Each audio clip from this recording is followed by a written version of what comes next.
The morning Sable bit the paramedic, Nora Whitten didn't apologize. She stood in the doorway of the Airstream trailer she'd parked at the back end of a gravel lot in Terrebonne Parish, Louisiana, 12 miles from the nearest town that had a gas station and a functioning traffic light, and she watched the man cradle his forearm against his chest, and she felt nothing except a dull, practiced calm. "You reached over his head," she said. "I was trying to help. He doesn't need help." The paramedic, young, well-meaning, probably someone's son who'd grown up wanting to rescue people, looked at the dog, then at her, then at the raw red mark on his arm where Sable had not broken the skin but had made his point clearly.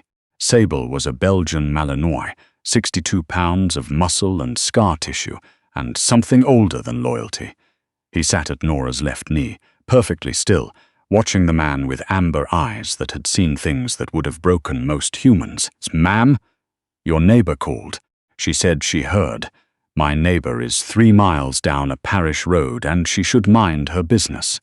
She said she heard a woman crying." Nora looked at him for a long moment.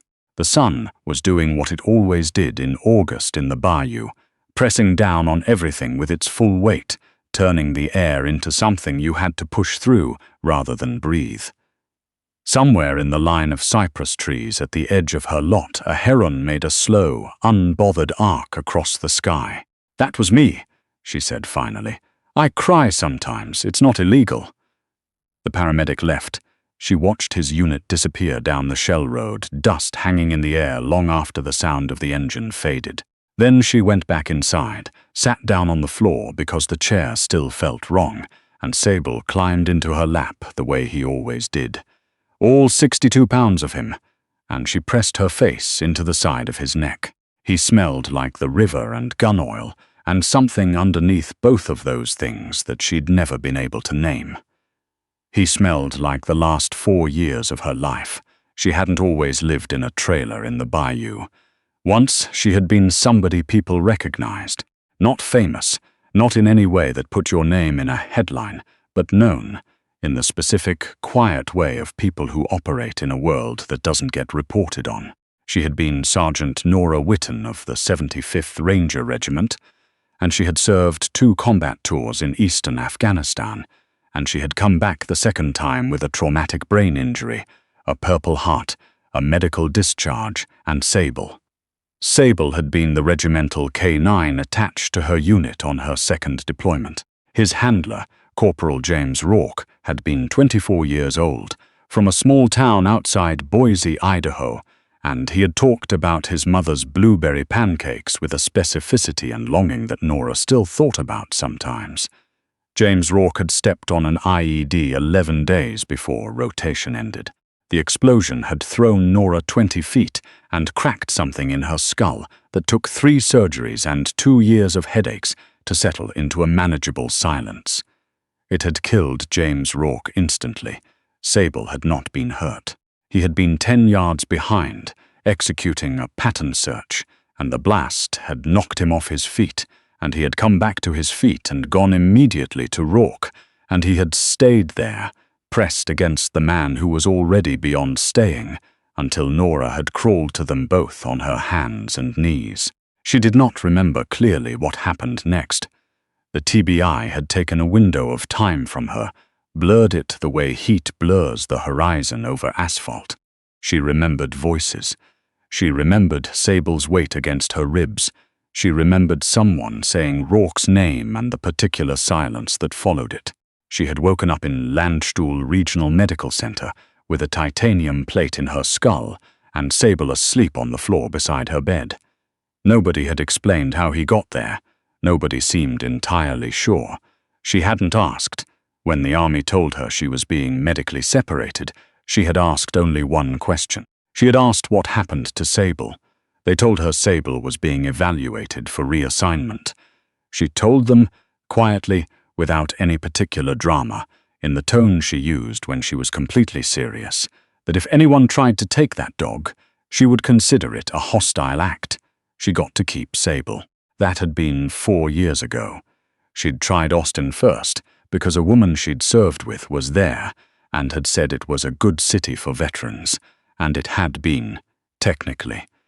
There were support groups and adaptive programs and people who meant well with the force of a small wind. But the noise had been the problem. The TBI had left her with a sensitivity to sound that medication had blunted but not resolved. And Austin was a city that did not know how to be quiet. And after 7 months, she had packed everything she owned into the Airstream.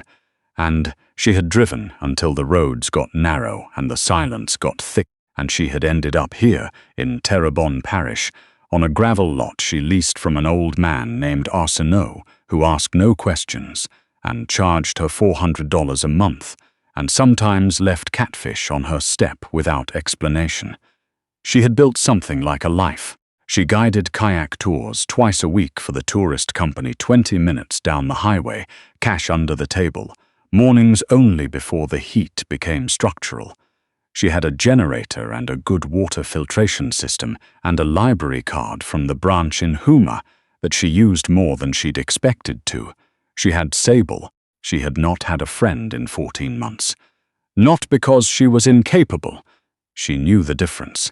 But because the effort had started to feel like a translation project.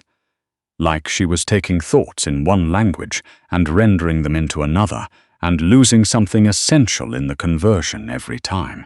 She was not happy. She was also not unhappy in the way that frightened her. She was simply in between, waiting for something she could not name, and was not entirely sure she believed in anymore. The morning everything changed started the same as every other morning. She woke at 4:15 because her body still ran on the schedule the army had given it. She made coffee on the propane stove. She took her medications, the ones for the headaches, the one for sleep, the one her VA doctor had prescribed for the anxiety that she did not call anxiety, but which was in fact anxiety. She took Sable out to the edge of the lot, where the gravel gave way to marsh grass, and she stood in the dark while he worked the perimeter with his nose, reading whatever the night had left behind.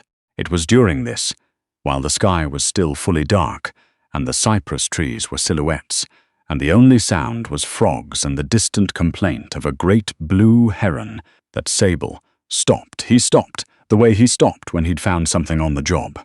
Not aggressive, alert.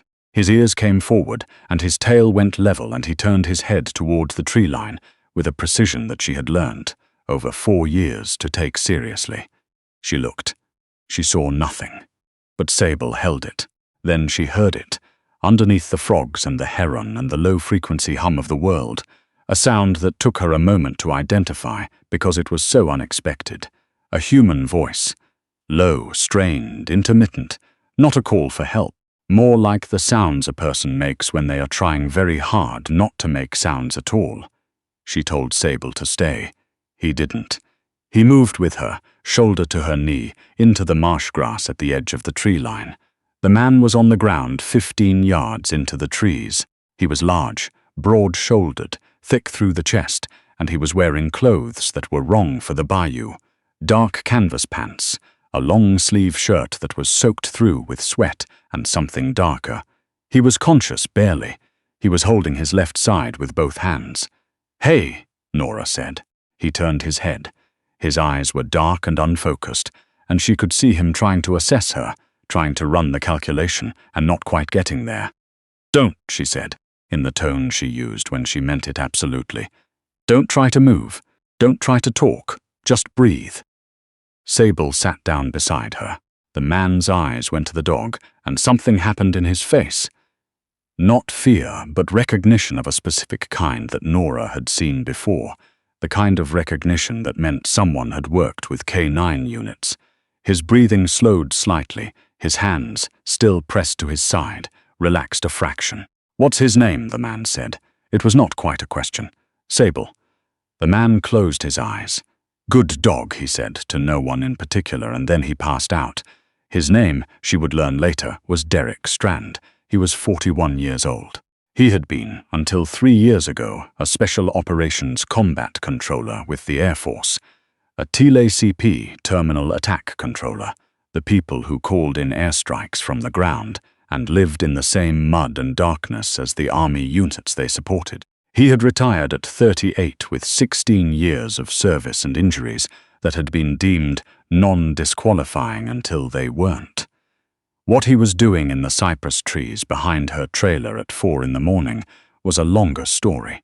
What mattered in that moment was that he had a puncture wound in his left side, from what she would later determine had been a piece of agricultural fencing that had caught him when he went down an embankment in the dark, and he had lost enough blood to make the situation genuinely urgent, and he was alone. She didn't call 911, not immediately, not because she was indifferent to his condition.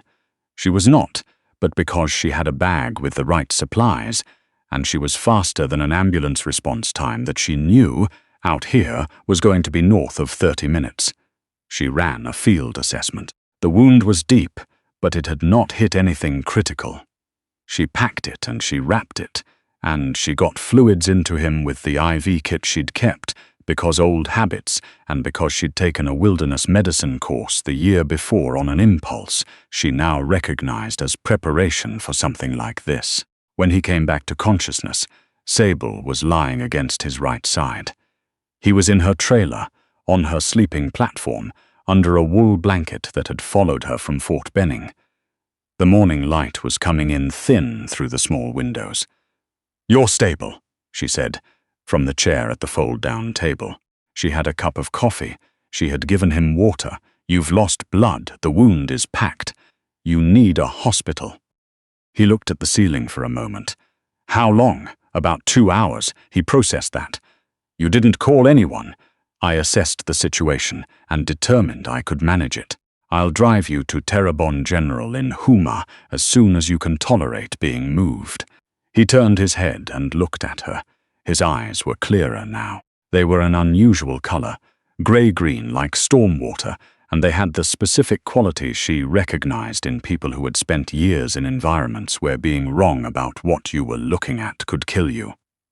"You were military," he said. "I was. What branch?" "Army. 75th Ranger Regiment." Something moved across his face. "That's not nothing. Neither is whatever you did. You're comfortable with K9. Specific way you looked at him. He looked at Sable, who was watching him with calm, amber-eyed attention. "Air Force TLA-CP. Worked with MWDs on several rotations." She nodded.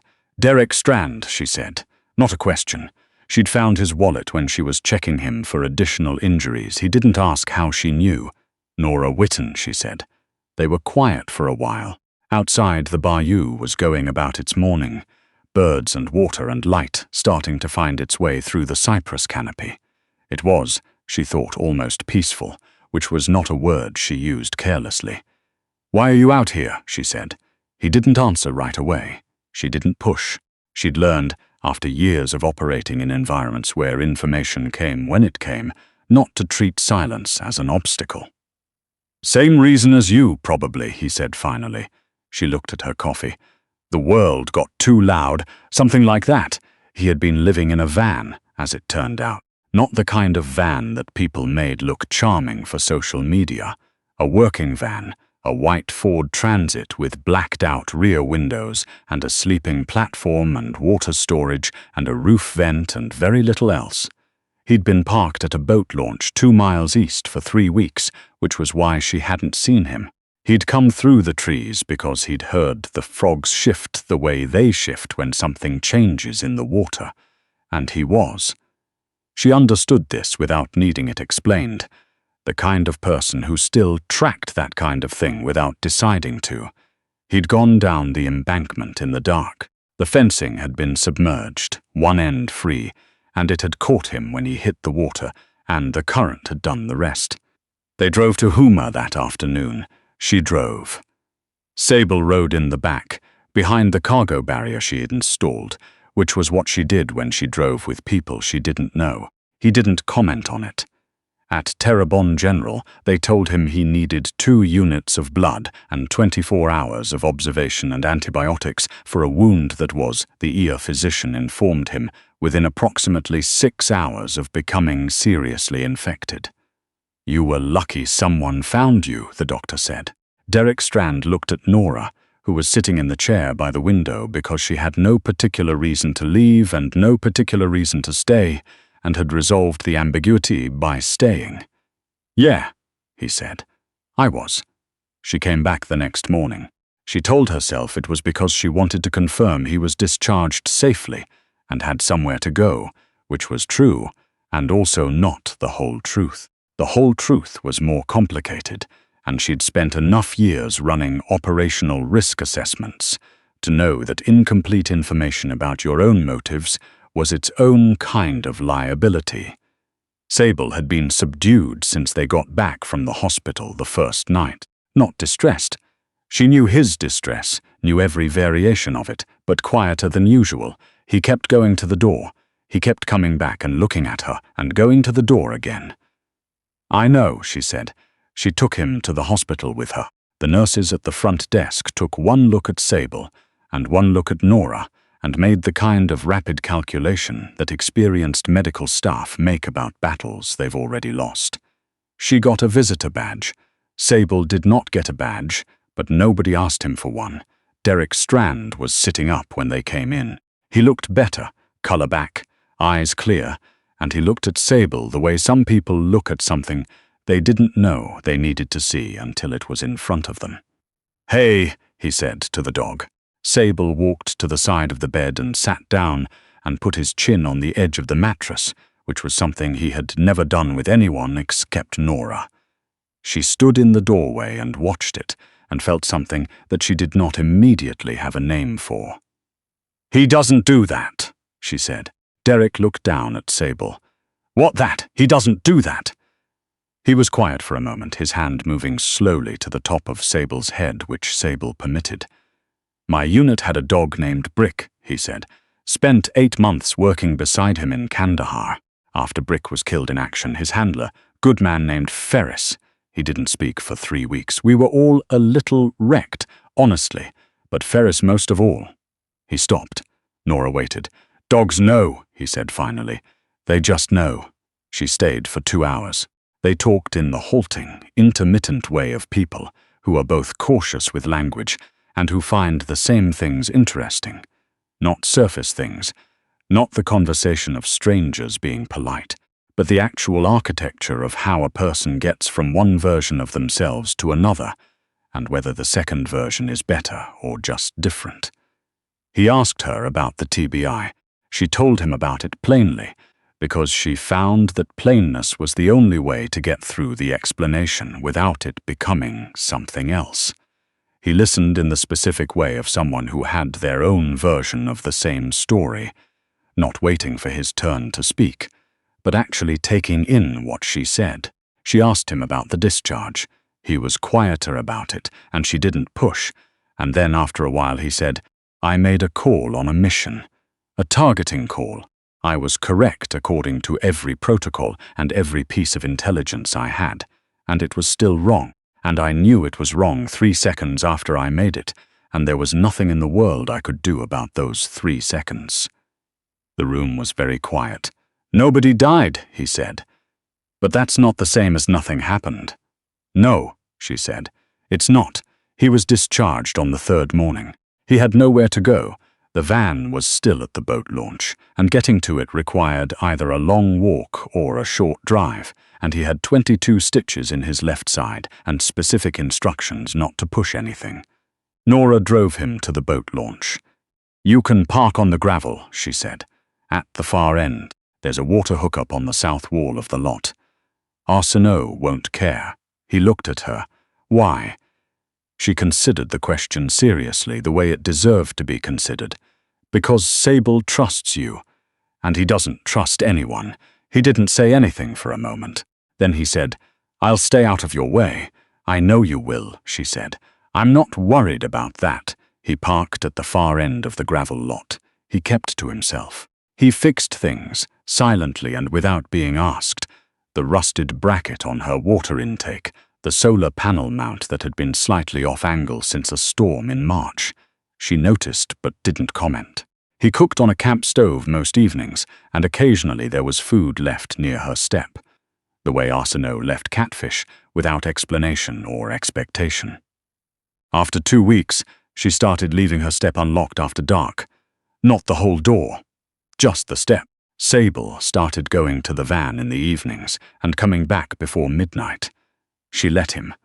It was not a thing she decided so much as a thing she stopped preventing. 3 weeks after Derek Strand arrived on her gravel lot, she was returning from an early kayak tour.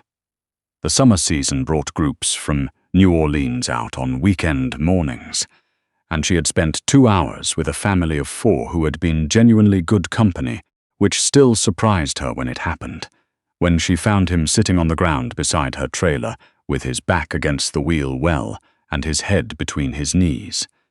Sable was beside him. Not alert, folded, pressed against his left flank, the way he pressed against Nora when the headaches got bad. She crouched in front of him. Hey! He didn't look up. Derek. He raised his head. His face was wrong in a way that she recognized with the particular efficiency of someone who had learned to read it in others because she'd had to learn to see it in herself. Not physically wrong, the other kind. "When's the last time you slept?" she said. He thought about it. Tuesday. It was Friday. She sat down on the gravel beside him.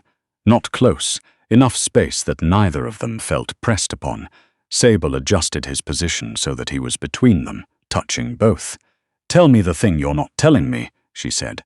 He looked at her. "Just the part that's keeping you up." He was quiet, long enough that she thought he wasn't going to answer.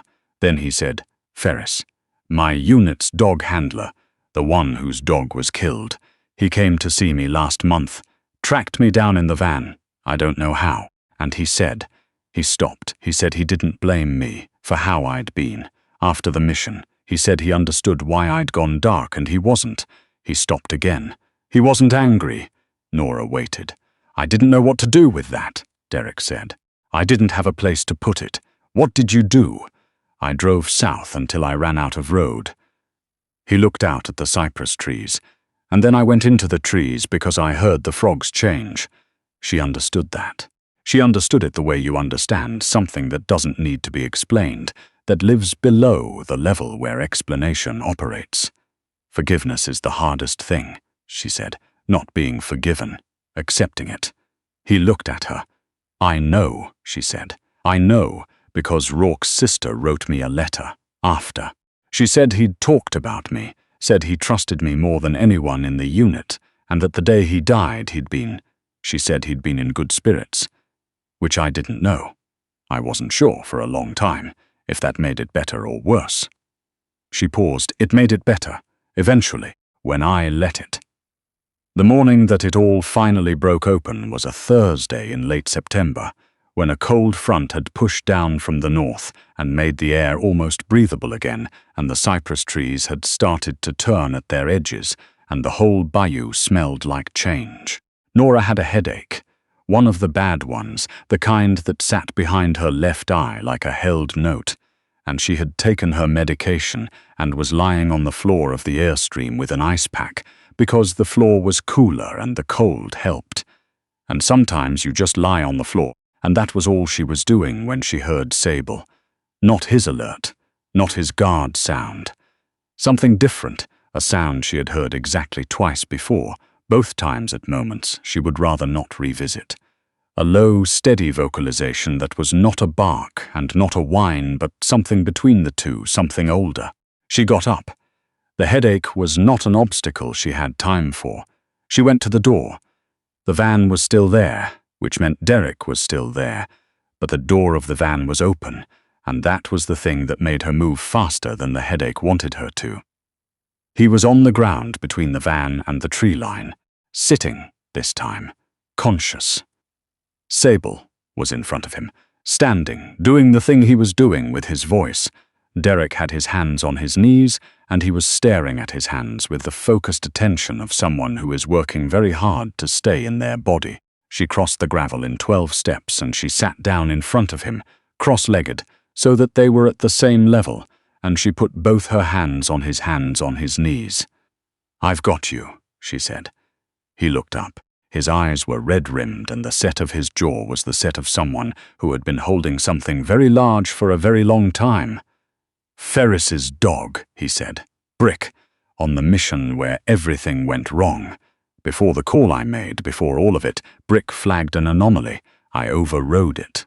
I had the intelligence to support the override, and I was correct on the intelligence, and Brick was." His voice went careful. "Military working dogs are not infallible. They flag things for reasons that aren't always threat-related. I had 24 variables, and all of them pointed one direction except the dog." He stopped. "And you've been thinking about what would have happened if you'd listened to the dog," Nora said. "Yes." She looked at Sable, who had sat down and was watching Derek with the calm, comprehensive attention that she had come to think of as his work face, when he was doing what he had been trained and shaped and evolved to do, which was not sniffing or tracking or apprehending, but the oldest thing, the thing that had started 60,000 years ago, when a wolf first decided to walk toward the fire instead of away from it. "Sable flagged an ambush site once," she said, 9 minutes before we walked into it. I logged it and kept moving because I had contradictory intel, and I was trying to keep pace with the op timeline. She felt the old weight of it settle across her shoulders like a familiar coat. "He was right, the intel was wrong. We lost 2 people. Derek looked at her. "I spent a year," she said, "trying to work out whether my judgment had been wrong or just unlucky. And I finally decided it didn't matter. Not because it doesn't matter, it does, but because the calculation is infinite and I'm not. I had the information I had. I made the call I made. The only thing I can do with that now is carry it without letting it carry me." Sable moved. He moved from where he was sitting to Derek's left side, and he pressed himself against him the way he pressed against Nora when she was on the floor with the ice pack, and the headache and the weight of everything, full body contact. Not asking for anything, just present. Derek put his arm around the dog. And then the thing he had been holding for 3 years, or some portion of it, the portion that could be let go on a Thursday morning in September on a gravel lot in Terrebonne Parish, with a cold front coming through, and the cypress trees turning at their edges, finally came loose. He didn't make a lot of noise. That wasn't his way, and she knew it by then, but she kept her hands on his hands, and she didn't say anything, and Sable held his position, and the bayou went on being the bayou around them. After a while he said, "Ferris told me something else. When he found me, he said Brick's last alert, the one I overrode. He said from what he could reconstruct, Brick may have been flagging a separate threat, not the one I was tracking. Something we didn't know was there." Nora was very still, which means, Derek said, slowly, that what I thought was me being wrong about one thing may have been me being right about one thing, and not having enough information about another thing entirely. "You don't know that for certain." "No. But you don't know it's wrong either." "No." She sat with that for a moment. "Ferris could have told you that immediately. Why did he wait? He said he didn't want me to use it as a way to let myself off the hook before I'd actually done the work of sitting with what happened." He paused. He said, and I thought this was terrible of him at the time, he said I needed to be willing to carry it before I got to set it down. She thought about Rourke's sister's letter, the way she had read it 14 times before she was ready to believe it. "That was exactly the right call," she said. He looked at her. Something in his face had changed, not resolved exactly. Things like this don't resolve in a morning in September, but shifted the way a very heavy object shifts when you adjust your grip and find that it was never quite as immovable as you thought. "You've been out here a year," he said. 14 months. When do you think you'll leave?" She looked at the cypress trees. The heron she'd been watching all summer lifted from the marsh grass at the edge of the lot in a slow grey sweep of wings. She watched it go. "When it's time," she said. "I'll know." He nodded. Sable had fallen asleep between them, which was something she had never seen him do with anyone except her. And she thought about Rourke, and she thought about Ferris and Brick, and she thought about all the people who had tried to come up the mountain, and all the mountains that were really just the distances we build when we don't know how else to stay safe. She thought about the frogs, and the way they shift when something changes in the water, and she thought that perhaps the bravest thing she had done in 4 years, braver than 2 combat tours, braver than 3 surgeries, braver than driving until the roads ran out, was leaving the step unlocked, just the step, not the whole door. Sometimes that's all it takes.